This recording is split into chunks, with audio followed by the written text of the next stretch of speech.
I'm Liz, the Chief Mom Officer, and when I'm not busy being the breadwinner of my family of 5, I'm stacking Benjamins. Live from FinCon 2017, one more time, it's the Stacking Benjamin Show.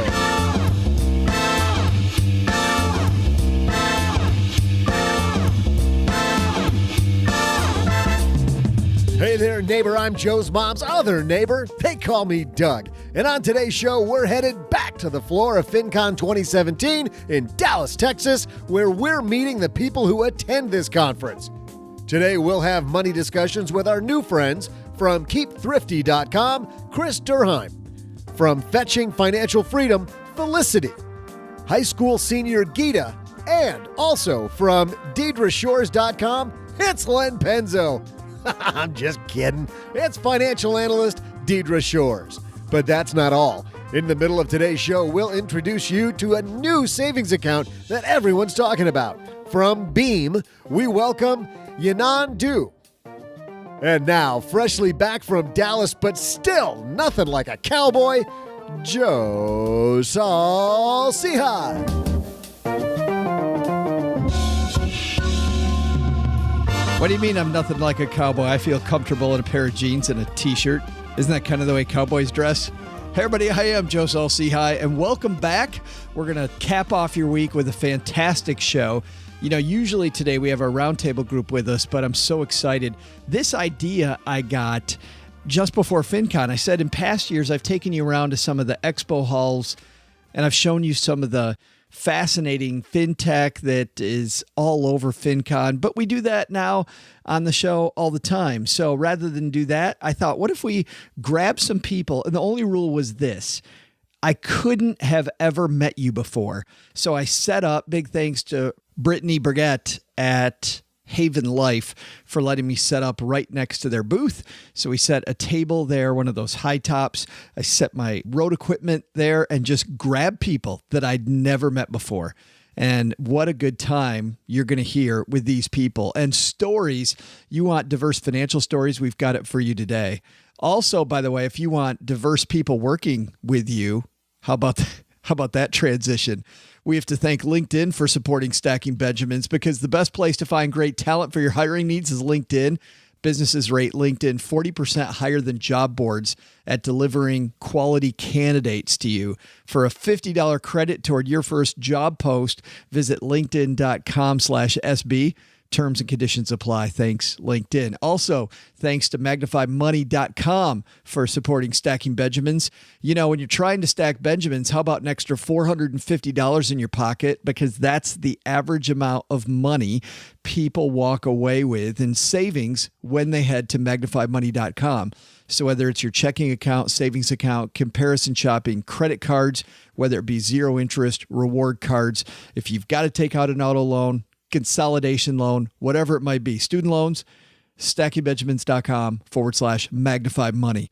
Man, a great show today. Yanan Du, a fantastic guy who runs this cool savings account called Beam that everybody, I've said before, everybody's talking about it. Beam, everybody is talking about. We've got him here coming to the basement. But let's start off. I'm going to take you down to the floor at FinCon 2017, right outside the Haven Life booth, and let's see who my victims are that are going to tell us their money story.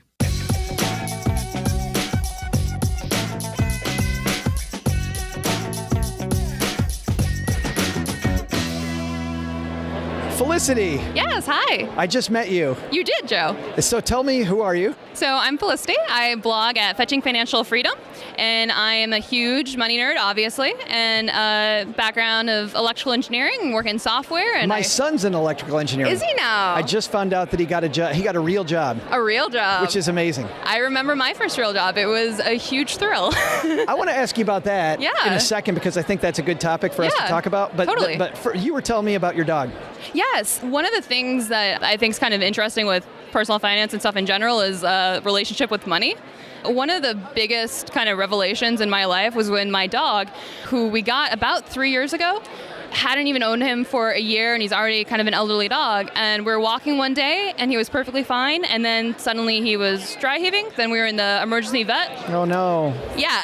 And then we were handed an itemized bill for $5,000 or our dog dies. Oh. And at that time, I mean, even right now, my rent's like less than $1,200. We'd spend less than $3,000 a month. It was a lot of money for us. We had, because of engineering and stuff like that, we had money saved up, but it was still this, I felt really bad because I was thinking, this is a lot of money and this is an old dog, but I was just thinking, the whole your money or your life thing. And when I stopped thinking of it in terms of this is more money than I've spent on anything in my life, like it's more money than my car is worth. My car is like worth $1,000 right now. But when I started thinking about it in terms of time and money saved, it was the easiest decision we ever made in our lives. And we actually did end up coming out with it costing only a little bit over $4,000 wow. because he got out a day early. And my husband was So wait, $1,000, you saved $1,000 for one day. For one day. That's an expensive hotel. Yeah.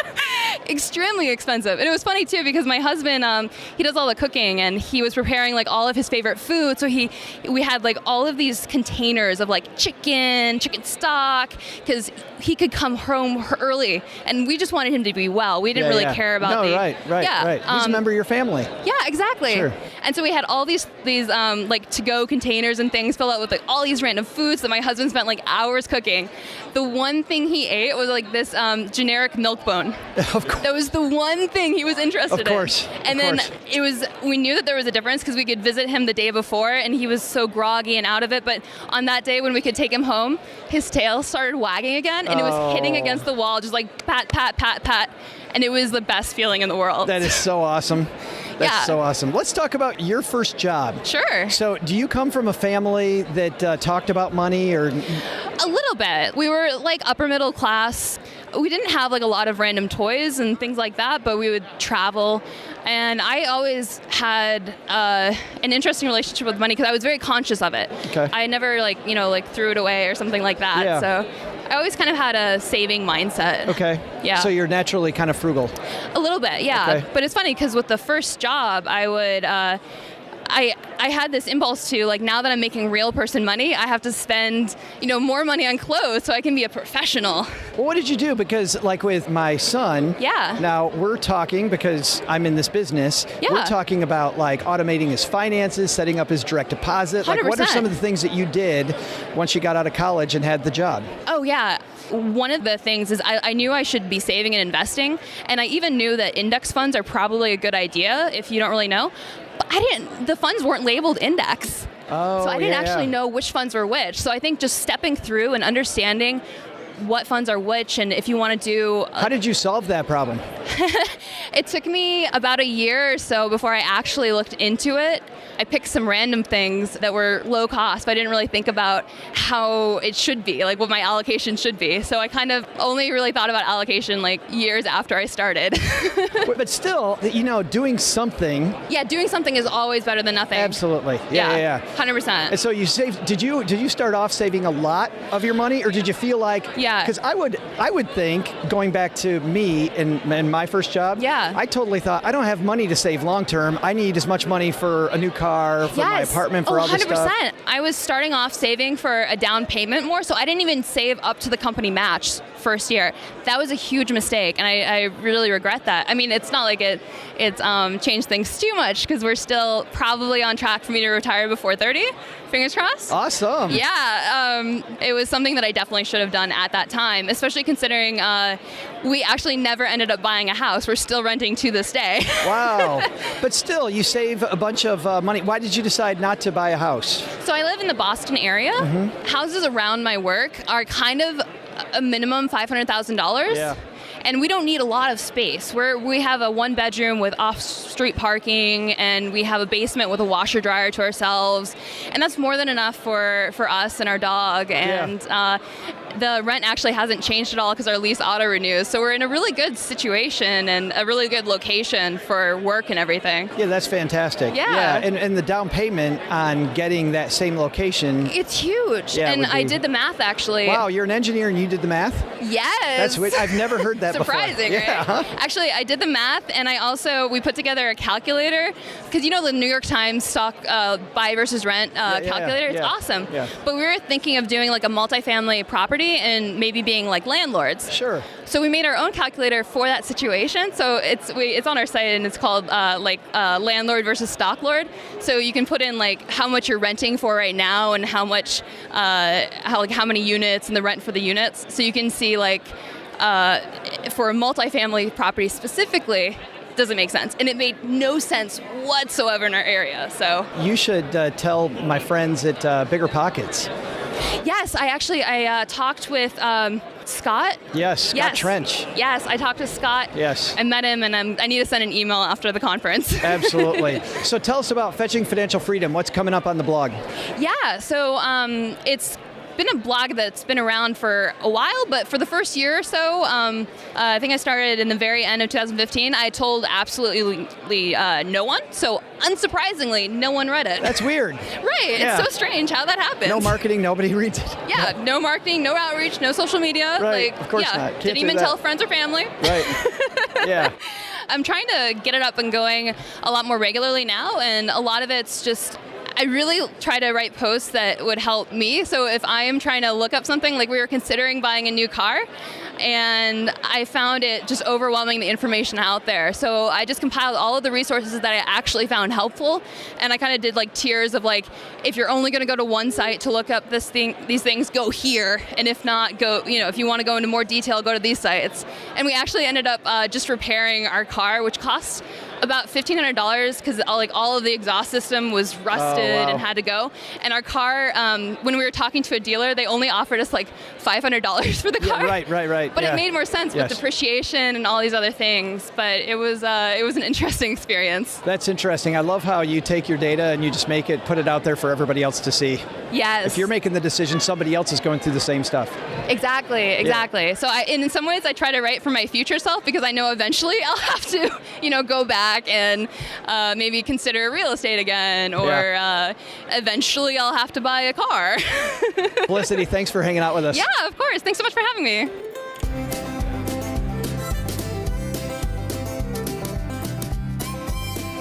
I'm standing here with my new BFF, Gita. Is that how you pronounce That it? escalated quickly. Yes, that is how you pronounce it. Yes, and I don't know you. I've never met you. Nope. Our mutual friend, Rocky, dragged you over. Thank you, Rocky, for doing that, by the way. Still gently dragged. Right. And I can see you didn't want to be here at all. So what do you do? Why are you at FinCon? I'm actually still in high school. I'm a senior this year. Awesome. 17 years old. Cool. So this is my second FinCon. I come here because I love to meet people and learn more about the personal finance and business space. And so last year, I didn't really know kind of what I wanted to do with my life or any of those ideas. And then over the course of the past year, I've actually gotten more ideas. And now I'm working on getting a blog started and potentially even a video course, taking ideas like personal finance, business, psychology, all those things for teens, instead of having adults teaching teens, taking a teen, teaching a teen in a relatable, relevant way. So what year in school? You're a senior? Senior, yes.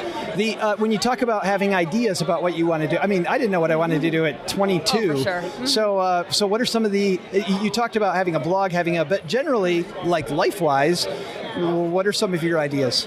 Some of my ideas for life. Still trying to figure that out. I know that I don't want to follow the traditional 9-to-5 path, going to college. Why is that? Getting a job. I feel like that dream is slowly disappearing. Everybody says, oh, well, that's the stable way to do things. That's not the stable way to do things, because you're at the mercy of your employer.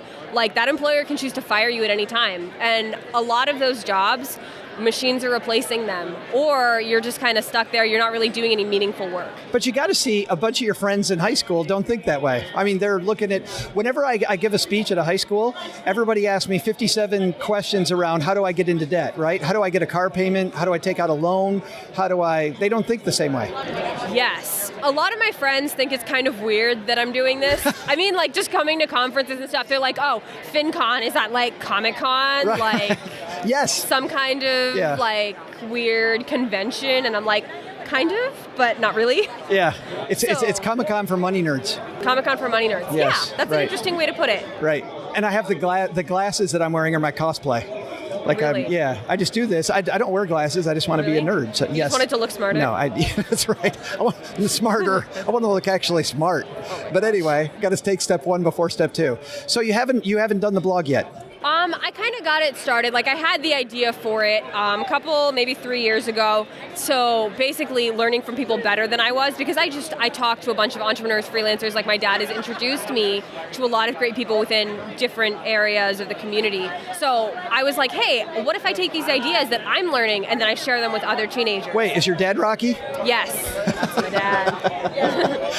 I see the connection now. Yes. That's cool. Well, he's a great guy to learn from. We have to have Rocky on the show soon. He hangs out in our he's got a great podcast, number one.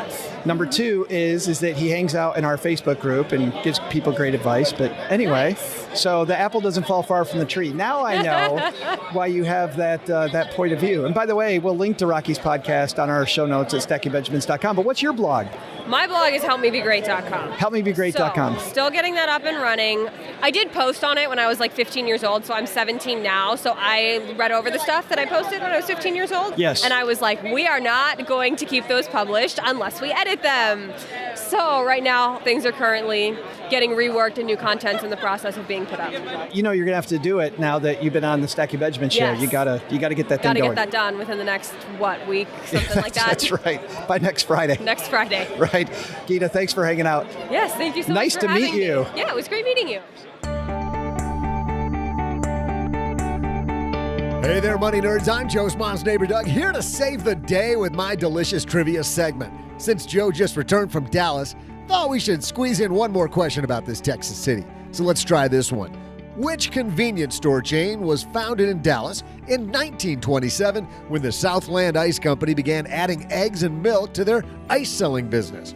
I'll be back with the answer and maybe a Slim Jim and a giant-sized drink in just a moment.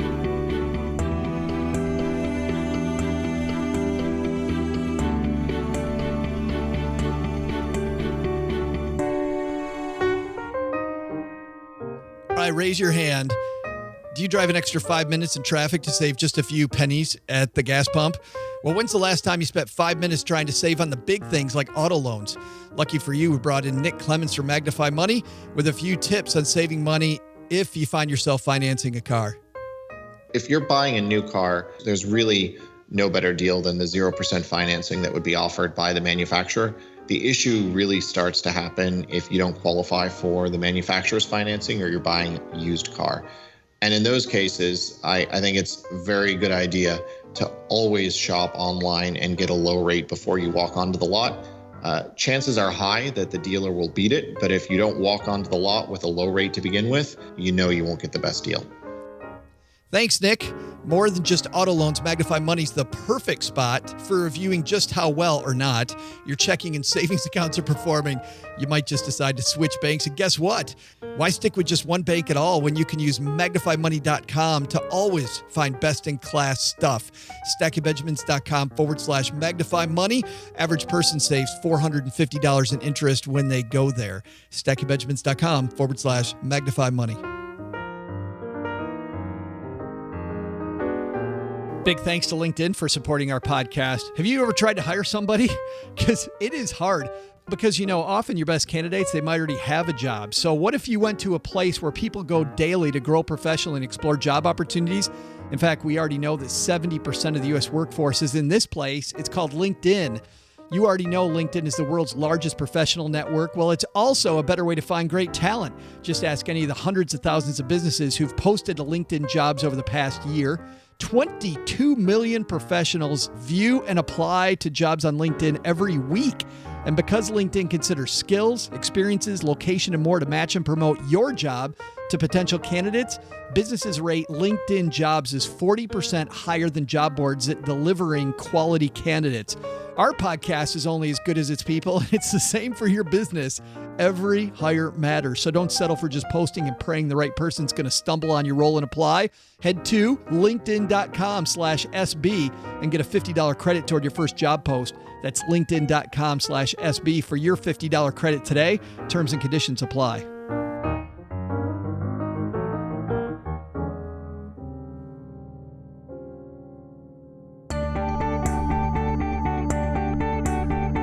Hey, trivia fans, I'm Joe's mom's neighbor Doug, back with some Dallas-themed trivia. Here's the question. Which convenience store chain was founded in Dallas in 1927 when the Southland Ice Company began adding eggs and milk to their ice-selling business? The answer?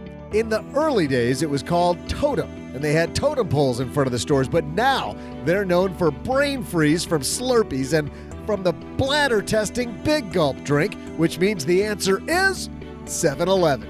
Did you get it right? Treat yourself to a Hot Pocket and a Hostess Twinkie because you, my friend, are a winner no matter what they say. See ya!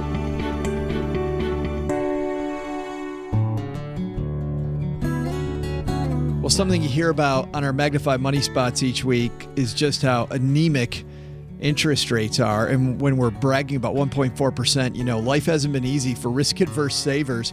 So then I heard about Beam, and I knew we had to tell you about Beam. As always, we don't endorse any of the companies we talk about here on Stacking Benjamins. I just think it's fun to bring new ideas to your ears. So here with one, coming down the basement, Yanandu from Beam.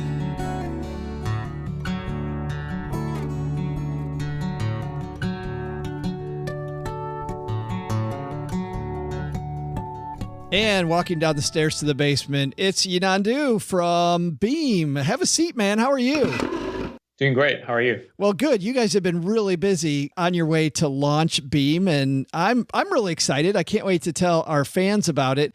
But before we get to Beam and exactly what you guys do, were you just frustrated with savings accounts interest rates for yourself, like you couldn't find anywhere to save, or did you see an opportunity in the marketplace? How did you decide that this was something you needed to create?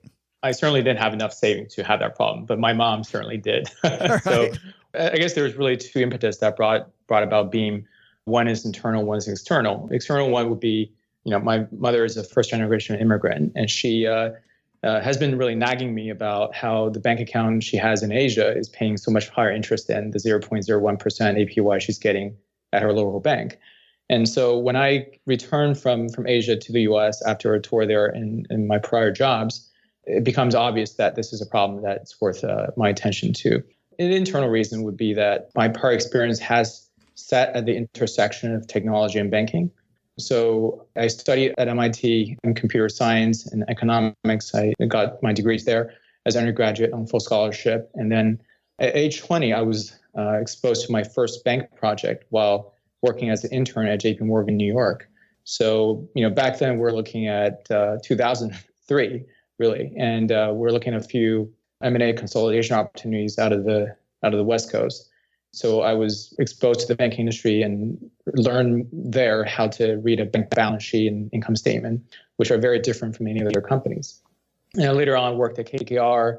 It's a private equity firm, and some of my investment assignments were bank related. So ultimately, that background gave me a sort of a lens of looking at the space. And when I was coming off of my prior company, I was an entrepreneur in a prior company before that grew to 2,000 employees. As an entrepreneur at heart, I was looking for the next problem to solve, and primarily looking for the intersection of three things. One is finding a big problem in a big industry. Two is really an opportunity that can apply my skill set and background in banking technology fully. And then three is, industry nerdy enough to make my heart sing, so to speak. So I think Beam came out of that soul searching process and become what it is today. We're still at early stage of our product development process, but certainly very much excited as you are in terms of trying to tackle this problem and try to serve customers better. Well, you're about to make a lot of money nerds' heart sing too, because obviously when you go to meetbeam.com, the first thing it says is 2 to 4% APY guaranteed. And clearly, as you mentioned, this is an area that was primed for disruption. But I guess if you're looking at 2 to 4% APY guaranteed, banks are paying, as you mentioned, very, very little. How can you pay so high an interest rate for people when banks pay so low? Right. This is actually one of the first questions we get for a lot of the customers we interview and talk to. The fact that banks are making 4.5% to 5% on average on every dollar deposit is very little known, which is somewhat of a trade secret within the banking community, but really not known outside to the depositors or consumers alike. So after knowing that fact, most of the people what we interview are are quite surprised. And very few people know that banks are making so much on their deposit, but they are. So I think that, really the primary source of that, how much banks can pay customers, is from that 4.5% to 5% interest they're making on the loans. We think that basically there's a lot of room for banks to be paying higher than what they're paying right now. And their interest rate banks pay depositors are primarily set by them, not by the regulators, like most people would think. So it's really a very private commercial activity. So really what lies between that gap, if you would call it, is two things, right? One is the profit banks want to retain for themselves. So banks are not the least greedy of all companies. Two is, I would say, that the costs involved in an operation and acquiring customers, servicing customers. We try to focus on those three things and try to do things a little better. Well, that's what I was going to mention, was that I think a clear differentiator of Beam and a bank is that while a bank's trying to do 47 different things, you're also doing one, and you're doing it in a very, very automated, direct-to-consumer way. Would you call that accurate? That's very accurate, and it's a good point that you mentioned that. I think one of the key differentiator of what Beam is offering is that Beam is not a full-service bank account. We try to emphasize that Beam is essentially a limited service supplementary bank account to your primary bank account, the banks like Chase or Wells Fargo, and is not meant to displace your primary checking account. In other words, we believe Wells Fargo and Chase are doing their job quite well. There are certain things that are better done with them, but for us, we just focus on one thing, which is we want to offer the best possible bank account or savings account that can provide you the most value. And that is one thing that we focus on. Frankly, that focus, we're relentless focus on just doing one thing well and safely, is one of the important reasons why we can provide those better rates versus some of the more full service banks. It is kind of similar to some of the, neighborhood community banks you might be used to seeing. And part of the reason they were able to potentially offer higher interest than some of the bigger banks is because they're very focused on their offerings. They're very kind of lean on their overhead. And to be clear, though, this is an apples to apples comparison when you're comparing this to a bank account. A lot of people try to compare like a money market fund to a bank account, but yours is an FDIC insured bank account, just like you would get at Bank of America.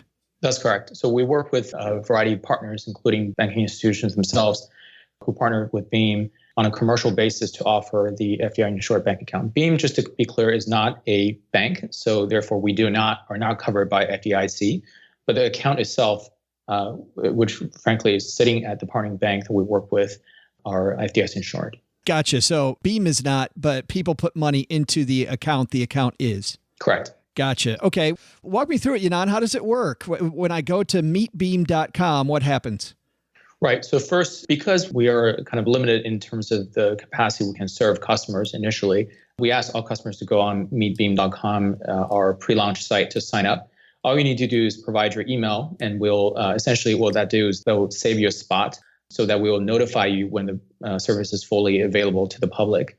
So it'll be the first to get access to Beam if you sign up within the next few months. And once that happens, when Beam service is ready, we'll be rolling off customers who are at the front of the wait list, and then be able to offer them essentially a link to download the Beam app. So Beam currently only operates on mobile apps. We allow the customers to onboard and verify themselves, the KYC, AML, all the good stuff, within a 60-second process. We try to make that very simplified in terms of onboarding experience for the customers. And then you can connect your primary checking account. Let's say if you're using Wells Fargo or Chase, you can connect, log into your online through Wells Fargo or Chase, and be able to move money from that account to Beam and out of it within the same business day or the next business day. So basically, Beam account is an account where you can work alongside your primary bank account to help you earn more from the cash in your bank. Two questions. First one is about the app itself. Is it Android, iOS, both? We'll be starting with iOS first, because I think that helps for us to learn more about customer demands and be able to service them well. But eventually, Android will be in service as well. Got it. And then the second question is around getting money out. So let's say I have an account at, we won't pick on Wells Fargo because we picked on them a lot lately. Let's say I have a Chase account and I move money over. How long does it take money to get into my Beam account from Chase, and how long does it take to get it back out? Usually 1 to 2 business days. Okay. Yeah. Same both ways. Okay. So it's usually going through the ACH process with that basically powers all the money movement between banks. Got it. So if I've got, it's the same thing as any direct deposit that I have then. Right. Yeah. That's right. And so this should not be then my primary bank account. I would think, well, you even said that earlier. This should be a secondary, like a second tier cash reserve. Right. It's basically a high interest paying savings account, if you will. One of the reasons I say that is because at least for the first release, Beam is not offering any debit cards or checking services or many of the other services that you expect from a typical checking account. And so, as a result, I think we're able to save on some of those costs and be able to pass on more to customers in terms of interest. And then my next question is around, we already asked about security because of FDIC. How do you guys make money? Do you make money on the spread like a bank does, but it's much narrower because your process is more automated? Beam is actually a technology service provider. We basically charge our banking partner for the service we provide to them. And that's mainly around managing the deposit operations for them, right? So our interaction with the customers and all the R&D development costs for the mobile banking app, so forth. And those are the service we provide to our banking partner institutions. And that's the primary source of our revenue. And we don't really make money off the spread. I have one last question, which has nothing to do with Beam. We toured MIT when my kids were looking at colleges, and that campus was so much different than any other college campus we went to. Tell me a little bit about your experience at MIT, because that seems like a whole different world. Right. Well, MIT has a reputation of being the holy grail of intensity. Right. Right. So I'm not sure, Joe, which month you went, but did you go on the nicer season during the? We did. Yes. Spring? Yeah, it was in the spring. Right. So spring was beautiful. I think that my first MIT experience was during springtime. It was in the early April when they did the campus preview weekend. I fell in love with the city, partially ignorant of the fact that it's Boston, and Boston's weather can be quite drastic at a different season. So, but the experience itself was amazing. I think I owe a lot of gratitude to the institution, mainly because, I mentioned earlier, I was effectively on a full scholarship, so I really got my education for free. I think there's a lot of indebtedness on my part to that institute. So, certainly learned a lot and being pushed to the edges a lot in terms of all areas. I was rolling in college as well. I picked it up at varsity sports while I was studying there. So there's, I think both mentally and physically, there was a lot of challenges. And as a result, I think I did grow a lot during those years. I'll tell you, I love, for people that don't know, some of the crazy pranks that you guys do at MIT. People should just look those up online, because there's some amazing things that you guys have done, like setting up a roller coaster overnight. I remember putting yeah, I'll just let people look those up, but it's meetbeam.com. And by the way, on our show notes page, if you head to stackingbenjamins.com/beam, you'll also get there. That's BEAM, stackingbenjamins.com/beam. Yinandu, thanks for hanging out with us, and good luck with your launch. Thanks, Joe.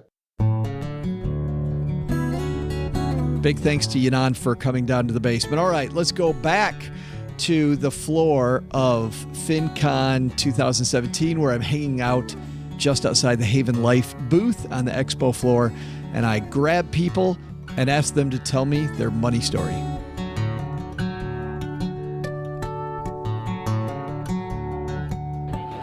And I'm joined here by Chris Durheim.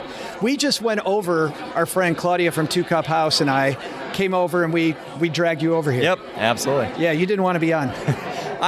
Begrudgingly. You guys pulled me over. I was Absolutely. There's not much I could do. I'm surrounded by people. I'm kind of stuck. So. Well, tell me your money story. Sure. So I just left my job actually this summer. So I worked at corporate America for 13 years. My wife and I have always been fairly financially disciplined, and we kind of had a whole confluence of events that led us to say, you know what? This is the right time to do something different. So I'm taking the next 14 months off. So what's the confluence of events? We are fairly minimalist, and we've been looking to downsize from our housing situation. So we were going to be selling our house, which was like 1,900 square feet, going down into an 1,100 square foot apartment. God, you and Claudia are BFFs then. Yeah. And they're tiny. I think we're about on par with them on square footage per person, though, because we've got a 7-year-old and twin 5-year-olds. Holy cow. We went from a 4-bed, 3-bath with 2 living rooms and all the craziness down to a 2-bedroom, 2-bathroom apartment, just nice and simple. What made you decide to make that move? Part of it was just, we had this house and we were filling it with stuff, and it was stuff that we didn't need, stuff we didn't want. And so I always like to say we had 2 living rooms. Who needs 2 living rooms? We had 3 bathrooms. We only ever used 1 or 2 at a time, right? if you have all 3 bathrooms taken up at the same time, your family's probably having some issues, right? Yeah. So we just kind of got to this point where it was like, this is more space than we need, more space than we want. We're paying the property tax, we're paying all this extra to have this space that we're not really using or enjoying. And you've already sold it? Starting that 7-day span, I was in a house in the suburbs with a full-time job, and by the end of it, I was jobless, living in an apartment. So we had like this huge transition at the end of June. And so basically what happened is when we were going to sell our house, we realized that we had all this equity. And I'd been working towards paying down our mortgage, prepaying, kind of getting 100% out of debt. That was the last piece of debt we had. And when we sold the house, we had all this equity we cashed out.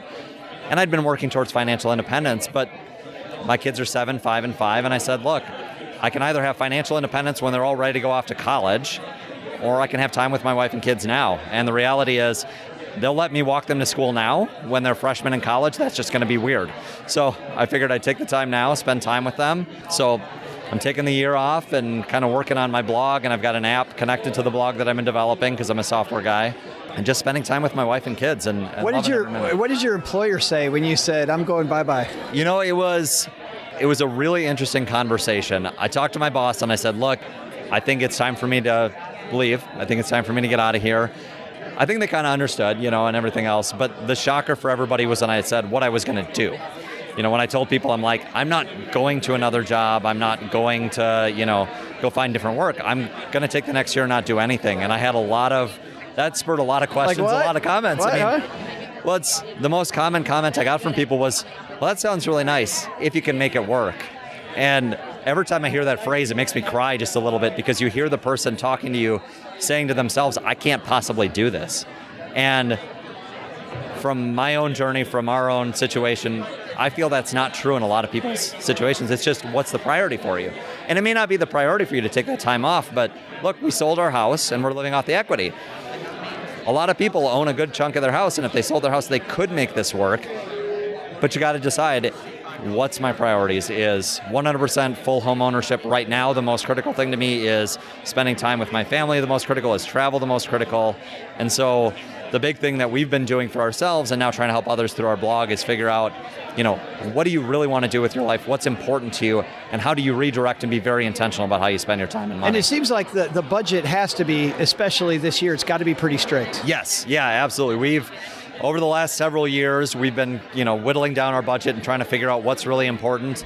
But we went into this eyes wide open. I mean, lots of time computing, what's every penny we spend. So that's actually the app I've developed. It's a spending tracking app. So we've tracked every penny for the last 2 years. So we knew, what does it take us to do a 12-day road trip? Because we didn't want to give that up. We do a road trip every year with our kids. Once again, focusing on the stuff that's important and letting the other stuff go. Exactly. So out of that, we say, well, we'll do this, but we won't get food out to eat 3 times a week. We won't buy, the stuff from Target to decorate the living room and all this other kind of stuff. We've figured the things that are really important to us are going to outweigh the little purchases along, the way, and kind of gone with that. So I'm imagining, Chris, your house has no furniture. You guys sit Indian style at dinner on a hardwood floor. You say that, you're actually closer than you think. So we're fairly minimalist. Yes, Claudia and I get along like gangbusters, right? Right now we are floor sleepers. So we actually sleep on the floor. One of my wife's fun experiments that we tried in January and I was very skeptical about, and we've actually come to really like it. Really? As weird as that sounds. So we have... You like a very firm mattress. Yes. So we actually have upgraded a little bit. We have a Japanese rollout mat that I got off of FreeCycle. So the price was right and I wanted to try it out. And so we just roll this mat out and we sleep on it. We don't have any dressers. We just store our stuff in the closets on the shelves and on the hangers. We have a couch, like 2 chairs in our living room. We do have a kitchen table. That's good. So, well, I don't know if that's good. I mean, you haven't tried the floor yet. Yep. You could do that next. Right. We may get there. Who knows? Kitchen table might go bye-bye. Right. But what's funny, I like about the not using the dresser, because I changed that also, is that I found that I have less clothing and I hoard less clothing if I can see it all. Exactly. Because I'm like, okay, I can only wear so many. I'm a runner. I can only wear so many running shirts. Right. And I realized I had like 30 of them. I'm like, so I went to 10. And the thing for me was, it was picking a number. It wasn't, do I like this shirt or not? Because if I like the shirt, I'm keeping everything. Right, yep. Instead it was, okay, I need 10. Which 20 are getting voted off the island? And that's a great way to do it. Yes. Yeah. No, my wife is big on decluttering, and we went through our own journey of, getting clothes down to a smaller size. And right now, I mean, it's I found myself, when I would go to the closet, I was always picking the same 5 shirts. Right. I had a bunch in there. I liked them. I just never wore them. It was like, well, I like this one. I'm just going to grab it. And so at this point, I think I own like 6 or 7 T-shirts. I think I've almost doubled my stash here being at FinCon because they're everywhere, right? So you are frugal. Like, oh, free shirt? Yeah, right. I'll take that. Right. Deal. Yep. So tell us what's going on in the blog right now. The name of the blog is? Yeah, the name of the blog is Keep Thrifty. KeepThrifty.com. Yep. So we actually just recently have started making some big changes. So I do about 1 post a week. We talk about a little bit of everything. So mini retirement, money, minimalism, even some things that don't start with the letter M make their way in. Occasionally, just rarely. Yeah, that's getting nuts in the money world. Right, We don't want to do that too often. Right. So I recently started recording my posts in audio form just because I know some people actually don't like reading stuff all day long. Some people listen to audio? Some people, apparently. I bet Rumor has it. Have you heard of this? It's a thing now, I guess. One of our 2 listeners might like. Might actually have heard about that. Right. And then we just last week started doing YouTube videos too. So we're kind of all over the place. We're trying a bunch of stuff out and just having fun with it. Our big goal is to help people just kind of see what's important to them, see what their dreams are, because a lot of times we get into just that spending pattern of, I did all sorts of stuff this month, my paycheck's gone, and I'm not destitute, but I'm also not feeling like I'm getting anywhere. Yeah. So. Chris, thanks for coming by and letting us get to know you. And by the way, we'll have links to all of Chris's stuff at our show notes at stackingbenjamins.com. Thank you so much. Thanks, man. It's been a pleasure. All right, our next victim on the Meeting People at FinCon episode, Deidre Shores joins us. I don't know you. Okay, I'm right? Deidre Shores. No, you don't know me. I literally dragged you over here. Yes. Made you come on the podcast. Right. So you told me that you're a financial analyst. Yes. What does that mean? To be honest, a financial analyst is one that just digs deep into your numbers. That's basically what I do. Is that for companies or for individuals? For individuals who run small businesses, that's specifically what I focus on. Gotcha. But a financial analyst, yes, they do find places in companies. But the great thing about that is that a lot of small businesses or even small business owners think that financials may not apply to them because I'm just small. You know what I mean? I find that very telling. I help you dig deep into your numbers, help you tell stories with your numbers, and lots of times you will find yourself much more successful when you figure out your money story. What's the story that you hear most often? The story that I hear most often, a lot of my clients come to me and they're saying, Deidre, I am selling my product, selling my thing hand over fist, and I do not see the money. I don't understand it. Where is my money? I would say that most of my client stories boil down to just that. So they don't know what their real margin is. They do not. No idea. Where's that money going? Just into random overhead usually? It's going out in overhead. A lot of times it's a cash flow issue, a timing issue. Sometimes I see that my clients give away a lot of free. Yeah. You know, and so some variants of those things. Right. Mm-hmm. So if you're going to give away free, I would think then you've got to have a plan of how do we get the hell away from free, right? Yeah. I think that would be important. And that is exactly what we talk about. Sometimes clients feel guilt. You know, here I am, I'm a small business owner. Some people are just trying to make room in their budget by doing their thing. Right. And they always feel like, I need to give back in order to give. And of course, there's nothing wrong with that. But you've got to set boundaries around that. And a lot of times, we don't see boundaries. That guilt just kind of keeps us giving.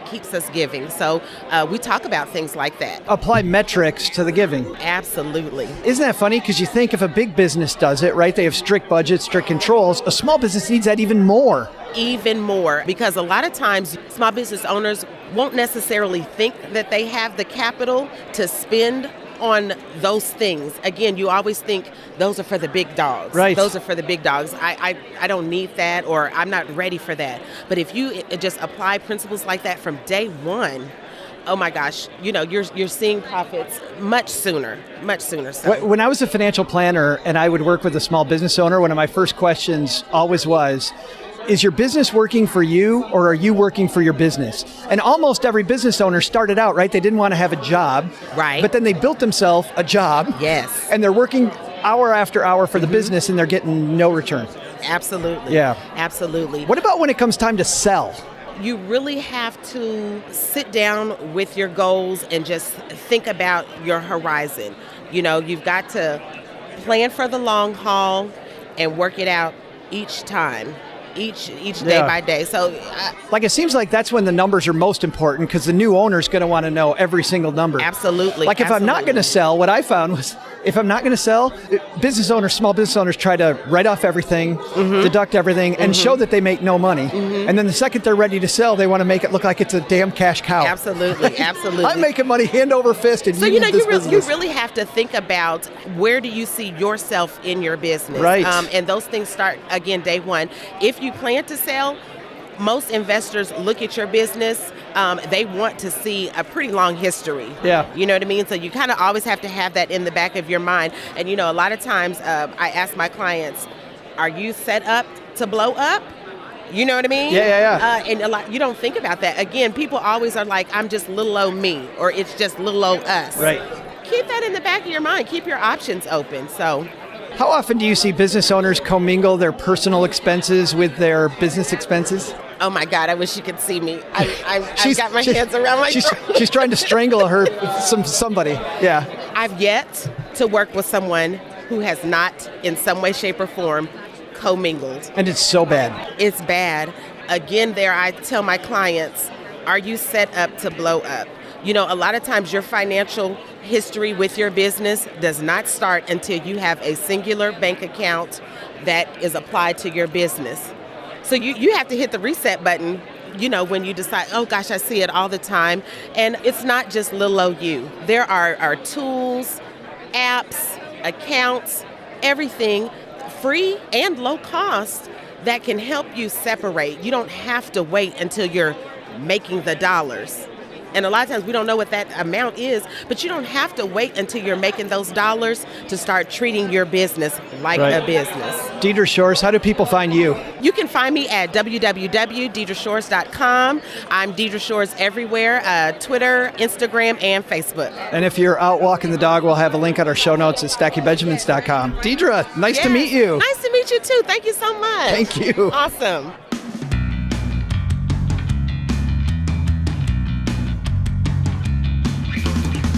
And there you have it. What a fun time I had at FinCon 2017. Not only doing these interviews, but of course, hosting the main stage at FinCon and hanging out with people. I feel like FinCon is my family reunion now. I see all these friends of mine that you meet online, just some great people, and it was great being there. Again, thanks to Brittany and to the team at Haven Life for letting me hang outside their booth. All right, Doug, what should we have learned on today's show? Yeah, no problem, Joe. Why don't you get back to just roaming around aimlessly, looking for friends? I'll tell everybody what we should have learned. What did we learn today, kids? Well, first, what's your money story? While our guests told theirs, maybe it's a great idea to tell yours. Not only can you help someone else learn how to save, but you might do a better job for yourself. Second, suffering from low interest rates? Look around. Fintech companies like Beam are coming to the rescue with innovation that you won't find at your big bank. But the big lesson? Don't show Joe's mom the new cowboy boots you picked up on sale at a thrift store in Dallas, because then you're going to be Joe's mom's square dance partner all Thursday night. One word for you: flamin' hot blisters. Special thanks to the FinCon attendees who told their stories today. You'll find financial analyst Deidre Shores at, wait for it, yep, DeidreShores.com. Felicity blogs at FetchingFinancialFreedom.com. Chris Durheim at KeepThrifty.com, and Gita at her local high school. Thanks also to Yinon Du from Beam for joining us. You'll find out more at MeetBeam.com or on our show notes page at StackingBenjamins.com. This show was created by Joe Saul-Sehy, produced by Richie Rudder-Reese, and engineered by the amazing Steve Stewart. Kathleen Selmans handles design, newsletter, and classroom opportunities. If you'd like to learn more, head to stackingbenjamins.com/classes. Online, visit us on Twitter at @SBenjaminsCast or on our Facebook page. Shannon Cowan is our community manager and social media guru. I'm Joe's mom's neighbor, Doug, and I'm going to go buy you drinks until you find me attractive. SB Podcasts may receive payment on the show from sponsors and guests in the form of books, giveaway items, discounts, or other remuneration. There's no way you would take advice from these dorks, but like Joe's mom always says, don't take advice from people you don't know. This show is for entertainment purposes only, and before making any financial moves, consult with a real financial advisor. Special thanks also to Joe's mom for springing for square dance lessons. Yeehaw!